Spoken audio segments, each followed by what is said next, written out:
ፊልምና እንትጅምር ማራ ዝተባህለት ቆልዓ ብምርኣይ እዩ። ማራ ድማ ቢሮ ወዲእዎ ኣብ ዝድነሉ ሰዓት ኣብ ጎና ዘላ ቆልዓ ትፍንድእ። ከምዚ ዝበለ ነገር ቅድሚ ሕጂ ተራእዩ ስለ ዘይፍለጥ ኩሉ ሰብ ደንጊጹ ነቲ ክላስ ገዲፍዎ ይወፅእ። ማራ ግን እስካብ ሕጂ ዘይደንገፀት እንትኸውን ካብቲ ክፍሊ እውን ኣይወፀትን። እታ ዝሞተት ቆልዓ ብኩሎም እትፍቶ ቆልዓ እንትኸውን ምስ ማራ እውን ንእሽተይ ቀረቤታ ነይሩውን እዩ።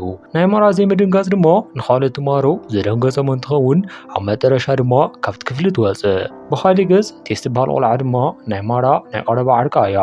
ቴስ ድማ ኣብቲ ክፍሊ ዝተፈጠረ ኣብ ዝሓተተታ ሰዓት ማራ ዝኾነ ከም ዘይትፈልጥ ትነግራ። ብኻሊእ ገጽ ናይ ፎረንሲክ መርመርቲ ናብቲ ክፍሊ ዝመፁ እንትኾኑ ኣብቲ ክፍሊ ግን ዝኾነ ናይታ ቆልዓ ኣካል ኣይተረኸበን። እታ ቆልዓ ኣብ ዝፈንደአትሉ ሰዓት ሙሉእ ንሙሉእ ኣካላ ናብ ደም ተቐይሩ እዩ። ካብቲ ቦታ ድማ ክወስድዎ ዝኽእሉ ናይታ ቆልዓ መምሃሪ ንብረት ስለ ዝኾነ ዝነበራ ኩሉ ይወስድዎ። ምርኢትና እንትቕየር ኩሎም ተምሃሮ ናብ መደበር ፖሊስ ዝተወሰዱ እንትኾኑ ተምሃሮ ድማ ኣብ ጭንቀት ኮይኖም ንፖሊስ ኣብ ዘናገሩሉ ሰዓት ማራ ግን ምንም ከይመሰላ ምስ ፖሊሳት እንዳቀለደት እያ። ካብኡ ድማ ንኩሎም ተምሃሮ ሻወር ክወስዱ ምስ ተገበሩ ካብዚ ከም ዘይወፁ ተነጊርዎም እዩ። ካብኡ ድማ እዞም ተምሃሮ ኣብዚ ምጽንሖም የጨንቅዎም። እንተኾነ ግን ማራ ሕጂ እውን ፍትሕ እንዳበለት እንትኸውን ምንም ኣይተጨናነቐትን። ኣብ ማእኸል ድማ ካብቶም ተምሃሮ እታ ሓንቲ ተሲኣ በቃ በዚ ኩነት እንታይ ስዱናን ኣብዚኦም ከቕሪና ብምባል ትናገር። ኣብዚ ሰዓት ድማ ማራ ፖሊሳት ክዕልሉ ከም ዝሰምዐቶምን ካብ ማእኸሎም ዝኾነ ሰብ እንተዘይፈንድዩ ብሰላም ከም ዝፍንውዎም ትናገር። ካብኡ ድማ ማራ ዝበለቶ ትኽክል ኮይኑ ዝኾነ ሰብ ስለ ዘይፈንደአ እቶም ተምሃሮ ናብ ገዝኦም ይኸዱ። ናይ ማራ ወለዲ ድማ ናብኡ ብምምጻእ ናብ ገዛ ይወስድዋ። ኣብዛ ምሽት ድማ ማራ ካብ ዘይትፈልጦ ሰብ ቴክስት ይበጽሓ። እቲ ቴክስት ድማ ዝብሎ ኣብ ናትኩም ትምህርቲ ቤት እየ ዝምሃር ፈትየክ እየ ኣብ ልዕሊኺ ክራሽ ኣለኒ ብምባል ፍቕሪ ዝገልጽ ናይ ሓደ ተምሃራይ ቴክስት እዩ ነይሩ። ማራ ድማ ከምዚ ዓይነት ቴክስት ተላኢኽዋ ስለ ዘይፈልጥ ብታሕጓስ ምስቲ ቆልዓ ምዕባል ትቐጽል። ንጽባሒቱ ኣብቲ ክፍሊ ዝፈንደአ ተምሃሪት ናይ ቀብሪ ስነ ስርዓት ይግበር። ናይታ ቆልዓ ወላዲ ድማ ኣብታ መኪና ካብ ዝነበሩ ስቲከራት ነቲ ሓደ የልክኦ። ድሕሪ እቲ ቀብሪ ድማ ማራን ዕረኽታን ሰብ ናብ ዘይሪኦም ቦታ ንኽኸዱ ይነጋገሩ። ንማራ ሓዊሱ መብዛሕትኦም ሰባት ሱስ ዘለዎም እንትኾኑ ናብቲ ቦታ ድማ ዝኸዱ ሓሽሽ ንምጥቃም እዩ። ናይ ማራ መታዓቢቲ ቴስ ድማ ኣብዚ ጉዳይ ክትኣተው ስለ ዘይትደሊ ንማራ ደው ተብላ። መሬትና እንትቕይር ማራን ቴስን ናብ ሓደ ካፌ ይኸዳ። ካብ ቆልዕነተን ጀሚረን ዝፋለጣ እንትኾና ንመጻኤን ድማ ኣብ ገምገም ባሕሪ ሓቢረን ከም ዝነብራ ፕላን ይውፅኣ። ማራን ቴስን ኮፍ ኢለን እንዳዓለላ ኣብ ዝነበረ ሰዓት ዲላን ዝተባህለ ተምሃሪ ናበን ይመጽእ። ዲላ ንእሽተይ ሓፋር ነገር እዩ። እንተኾነ ግን ፍርሓቱ ተፃዊሩ ምሸት ቴክስት ዝሓፍ ኩልኪ ኣነ እየ ብምባል ምስ ማራ ይላሃለ። ዲላን ድማ ብኣካል እውን ስለ እትፈልጦ ቴክስት ዝገበረላ ንሱ ምዃኑ ኣዝያ ትገረም። መሬትና እንትቕየር ማራ ስለ ዝሓመመት ናብ መሕፀቢ ክፍሊ ትኸይድ። ዲላን ድማ ሓቢርዋ ናብቲ ቦታ ዝመፀ እንትኸውን ብዙሕ ሰብ ኮይኑ ድማ ዝረኣያ። ሕጂ ድማ ማራ ከም ዝተቆፅል ዘላ ነቲ ሓሽሽ ኣብ ሰዓቱ ስለ ዘይወሰደቱ እዩ። መሬትና እንትቕየር ማራን ቴስን ናብ ገዛ ተመሊሰን እየን። ቴስ ድማ ንሓደ መዓልቲ ሓሽሽ ስለ ዘይተጠቐምኪ ክንደየናይ ሂወትኪ ከም ዝተበላሸወ ርኢኸደ ነዚ ክትብሊ ሓሽሽ ምውሳድ ግደፍ እየ ብምባል ንማራ ንክትገርፎ ትነግራ። ማራ ድማ ስለዚ ጉዳይ ክትናገር ከም ዘይትደሊ ብምንጋር ንቴስ ስቕኒ ክትብል ትገብራ። መሬትና እንትቕየር ኣብ ቤት ትምህርቲ ፍሉይ ምድላው ተዳለወ እንትኸውን ቴስን ማራን ድማ ናብቲ ምድላው ይመጻ። እቶም ተምሃሮ ድማ ፈንዲኣ ዝሞተት ተምሃሪት ንእሽተይ መዘከርታ ኣዳልዮምላ እዮም። ብኻሊእ ገጽ ዲላን ድማ ናብቲ ምድላው ዝመጽእ እንትኸውን ምስ ማራ ብሓባር ተተሓሒዞም ናብ ላይብረሪ ይኸዱ። ኣብ ሸዓት ድማ ማራ ከመይ ከም ዝፈትዋን ኣበይ ከም ዝረኣያን ተሓቶ። ዲላን ድማ ዝፈተዋ ገና ናብዚ ቤት ትምህርቲ ከኣትን ከሎ እዩ ነይሩ። ሎሚ ጽባሕ ክነግራ እየ እንዳበለ መዓልታት ሓሊፎሞ ከይነገራ እስካብ ሕጂ ጸኒሑ እዩ። ኣጋጣሚ ድማ እታ ቆልዓ ዝፈንደአትሉ መዓልቲ ክነግረኪ ወሲነ መፅየ ነይረ። እንተኾነ ግን ኩነታት ነዚ ንምግባር ስለ ዘይትመችዕኒ ከይነገርኩ ተመሊሰ ብምባል ኩሉ ነገር ይነግራ። ማራ ድማ ናይ ብሓቂ እዩ ፈትውኒ ኢላ ስለ ዝተኣማመነት ካብታ ሰዓት እቲኣ ጀሚሮም ብዙሕ ግዜኦም ሓቢሮም ምሕላፍ ይጀመሩ።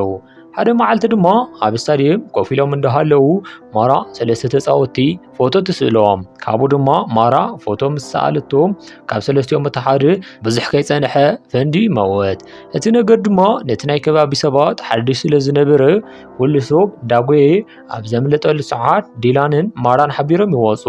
ካብኡ ድማ ማራ እቲ ሰብኣይ ዝሞተ ኣነ ፎቶ ስለ ዝኣልክዎ እዩ ኢላ ስለ ዝሓሰበት ኣዝያ ትጨናነቕ። ምርኢትና እንትቕየር እቲ ዝሞተ ቆልዓ መነጋገሪ ይኸውን። ናይቲ ቤት ትምህርቲ ተምሃሮ እውን ኣዝዮም ይፈትዎ ስለ ዝነበሩ ንዑ ናይ ምዝካር ምድላው ይገብሩ። ማራ ድማ ኣብዚ ምድላው ዘላ እንትኸውን ናይቲ ቆልዓ ሞት ግን ተሓታቲት ንሳ ከም ዝኾነት እያ ትሓስብ። ምርኢትና እንትቕየር ማራ ምስ ቤተሰባ ኮፍ ኢላ እያ። ቤተሰባ ድማ እዚ ነገር እስካዕ ዝረጋጋዕ ትምህርቲ እንተተዓፅዩ ፅቡቅ ከም ዝኾነ ይነግርዋ። ማራ ድማ ሰባት ብኣየ ምክንያት እንዳፈንድዮም ኢላ እንዳሓሰበ ስለ ዝኾነት ቤተሰባ ዝኾነ መልሲ ኣይሃበትን። ምርኢትና እንትቕየር ዲላንን ማራን ንፈለማ ግዜ ብምሸት ይራኸቡ። ዲላን ድማ ኣረጊት መኪና ናይ ክሬም መሸጢ ዘለዎ እንትኸውን ብዋዩ ናብ ማራ ዝመፀ። ካብኡ ድማ ብመኪና ተዛሒዞም ናብ ሓደ ፓርቲ ይኸዱ። እዚ ፓርቲ ድማ ዝተዳለወ ሕጂ እውን ነቶም ፈንድዮም ዝሞቱ ክልቲኦም ተማሃሮ እዩ። ማራ ድማ ኣብቲ ፓርቲ እንዳሃለወት እቶም ተማሃሮ ዝፈንድኡ ብኣየ ምክንያት እዩ ሌላ ስለ ዝፈርሐት ቀልጢፋ ንዲላን ሒዛቶ ትወፅእ። ካብኡ ድማ ንዲላን ገና ኣብ ስራሕ ከብናሉ ኣብ ፈለማ ፅቡቅ ግዜ ክንሕልፍ ኣየድልን ስለዚ መስተ ክንሰቲ የብልናን ብምባል ነቲ መስተ ምስታይ ደው የብልዎ። ዋላ እኳ ማራን ዲላንን ሰኺሮም ናብ ካሊእ ነገር ነከይኣቱ ነቲ መስተ ተደርበይዎ ምስዓሞም ግን ኣይቀረየን። ካብኡ ድማ ዲላን ከም ዝሓሰቦ ብዙሕ ርሕቀት ቅድሚ ምኻዶም ኣብቲ ፓርቲ ዝነበሩ ተምሃሮ ኩሎም ክወፁ ይጅምሩ። ካብኡ ድማ ቀልጢፎም ማራን ዲላንን ናብቲ ክፍሊ ኮይዶም ኣብ ዝረኣይሉ ሰዓት ካብቶም ተምሃሮ እቲ ሓደ ፈንዲ እዩ ነይሩ። ምርኢትና እንትቕየር ማራን ቴስን ናብ ሮዚት ዝተባሃለት ሰበይቲ ይኸዳ። ሮዚት ድማ ኣብዚ ጉዳይ ዝፈልጥዎ ነገር እንተሃልይዎም ምስ መንግስቲ ሓቢሮም ንክሰርሑ መፍትሒ ንክኾንን ተሓተን። እንተኾነ ግን ማራን ቴስን ድማ ስለቲ ነገር ዝኾነ ስለ ዘይፈልጡ ክሕግዝዋ ኣይከኣሉን። ምርኢትና እንትቕየር ማራን ቴስ ኣታሊላ ናብ ዕረፍታ ከይዳ እያ። እቶም ክልተ ኣሕዋት ማንታ እንትኾኑ ልክዕ ከማ ውልፋት እዮም። ካብኡ ድማ ንወልፎም ንመረጋግዒ ካብ ከተማ ርሕቅ ዝበለ ኮይዶም ስለ ዝጥቀሙ ብሓባር ናብኡ መንገዶም ይጅምሩ። ማራ ድማ ኣብ መንገዳ ማእኸል ንዲላን ክትሕስዮ ስለ ዘይትደሊ ናበይ ትኸይድ ከም ዘላ ትነግሮ። ካብኡ ድማ ብዙሕ ከይተጓዓዙ ካብቶም መንታ ነቲ መኪና ዝገንሓ ዝነበረ ፈንዲ ይመውት። እታ ሓፍቱ ድማ ቀልጢፋ ናይ ሓዊ ቦታ ብምሓዝ ነታ መኪና ምግናሕ እንተጀመረት እኳ ንሳ እውን ቀልጢፋ ትፍንድእ። ምርኢትና እንትቕየር ዲላን ንማራ ዝነበረሉ መኪና ትገልቢጣ ይረኸባ። በዚ ሓዘን ኩነታት ድማ ንማራ ክረኽባ ኣይከኣለን። ካብኡ ድማ ዲላን ኣብቲ ከባቢ ዝነበረ ደም እንዳተኸተለ ንማራ ክደልያ ይጅምር። ካብኡ ድማ ንማራ ማይ እንዳተሓፀበ ዝረኸባ እንትኸውን ግን ድማ ዝሞተት መሲልዎ ሓዚኑ ከም ዝነበረ ድማ ይነግራ። ሕጂ ድማ ማራ ሓቢሮም ዝነበሩ ሰባት እንዳፈንድኡ ስለ ዝኾኑ ውሽጣ ኣዝዩ ይርበሽ። እንተኾነ ግን ዲላን እዚ ተነጊራቶ ምናልባት ክሕቃ ስለ ዝኽእል ነቲ ነገር ክትነግሮ ኣይደለየትን። ብኻሊእ ገጽ ዲላን ጻዕዳ ክዳን ዝተኸደነ ሰብ ንዕኦም እንዳተኸታተለ ምዃኑ ተዓዚቡ እዩ። ድሕሪ ዝተወሰኑ ሰዓታት ድማ እቲ ሰብኣይ ምስ ካልኦት ሰባት ዝመፀ እንትኸውን ንማራን ዲላን ሒዞምዎም ይኸዱ። ማራ ባዕላ ካብ ዝሰሓተትሉ ኣብ ዝነቕሐትሉ ሰዓት ኣብ ሆስፒታል ትረኽቦ። ዲላን ድማ ኣብ ጎና ዝነበረ እንትኸውን ክልቲኦም ድማ ብሓባር ምህላዎም ደስ ይብሎም። ዶክተር ድማ ወዲ ሰብ ፈንዲኡ እንዳተወድአ ስለ ዝኾነ ተጨናኒቖም ኣብ ዘለውሉ ሰዓት ንሳቶም ድማ ሮማንቲክ ብምዃኖም ይሓርቁ። ምሸት ድማ ዲላን ካብ ደቃሱ ይትስእ። ንማራይ ተሳሙ ናብ ዝደቀሱሉ ዓራት ክትስጋዕ ይገብራ። ካብኡ ድማ ቀትሪ ዶክተር ዘቋረፆም ናይ ፍቅሪ ዕላሎም ከም ብሓድሽ ይጅመርዎ። ካብኡ ድማ ነዚ ሕክምና ትመርሖ ዘላ ዶክተር ካብ ኩሎም ተምሃሮ ሓበሬታ እንዳወሰደት ትረከብ። ካብኡ ድማ መብዛሕትኦም ተምሃሮ ዘለዎም ስምዒት ተመሳሳሊ እንትኸውን እታ ዝተፈለየት ግን ማራ ጥሩይ እያ ነይራ።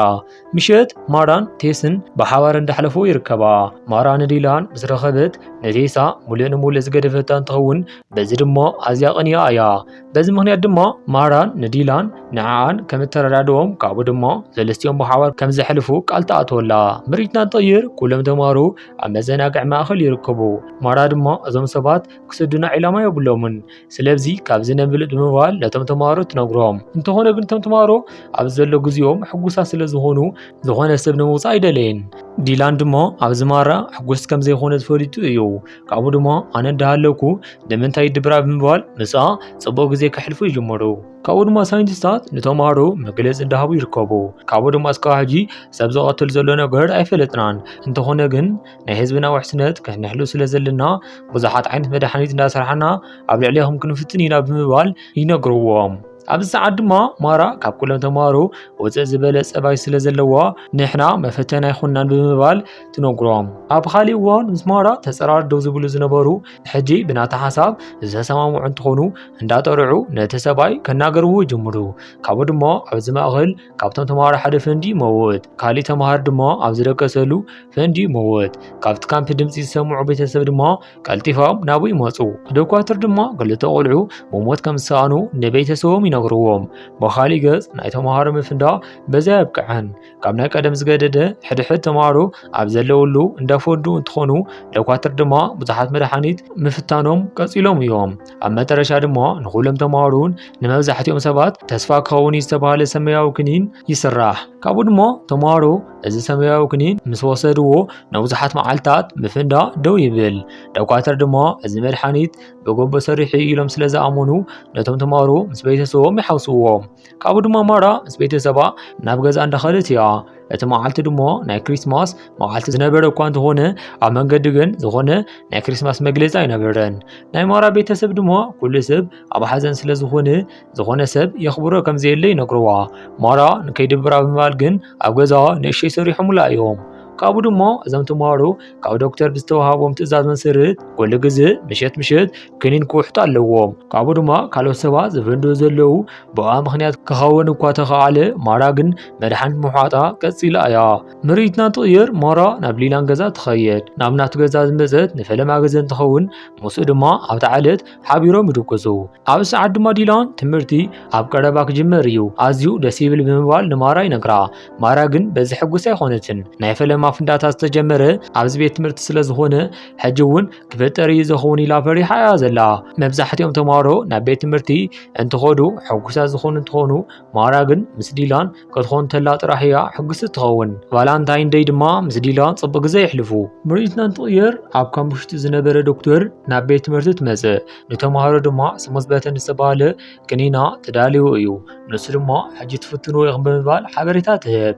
ካብኡ ድማ ተማሃሮ ንእሽተይ ኣብ ጭንቀት ስለ ዘሕለፉ ንእሽተይ ክዘናግዑ ብምባል ናብ ማእኸል ሓደ ተማሃሪ ተምፅእ። ናይታ ዶክተር ሓሳብ ድማ ነቲ ተማሃሪ ክስሕስዕ ብምግባር ነቶም ካልኦት ምዝንጋዕ እንትኸውን ብዘሕዝን ኩነታት ግን እቲ ተማሃራይ ይፍንድእ። ካልኣይ ካብኡ ድማ ሳልሳይ ካብቶም ተማሃሮ ቀፂሎም ይፍንድኡ። እዚ ድማ ካብ ኩሉ መደንገፅ ስለ ዝኾነ ኩሎም ተማሃሮ እንዳጎዩ ከምልጡ ይጅምሩ። ኣብ ሰዓት ድማ ማራን ዲላንን ሓቢሮም ዝነበሩ እንትኾኑ ቴስ ድማ ኣብ ቅድሚኦም እያ ዘላ። ካብኡ ድማ ማራ ከመይ ከም ዝተፈጠረ ከይፈለጠት ኩሉ ሰብ ኣምሊጡ ንሳ ግን ኣብኡ ንባዕላ ትረኽቦ። ኣብ ሰዓት ድማ ሓደ ንማራ ንምሕጋዝ ኣብ ዝፍትነሉ ሰዓት ንሱ እውን ይፍንድእ። ማራ ድማ በዚ ዝደንገፀት እንትኸውን ካብቲ ቤት ትምህርቲ ኣብ ዘውፀትሉ ሰዓት ድማ ንዲላን ትረኽቦ። ብዝሕዝን ኩነታት ግን ዲላን እውን ይፍንድእ። ማራ ክልተ ሰብ ኣብ ቅድሚያ ፍንዲዮም እዮም። ካብኡ ድማ እቶም ሰባት ኣብ ዝፈንድእሉ ሰዓት ገጻ ዝተበላሽዎ እንትኸውን ኣብ ጭንቀት ተኣትው።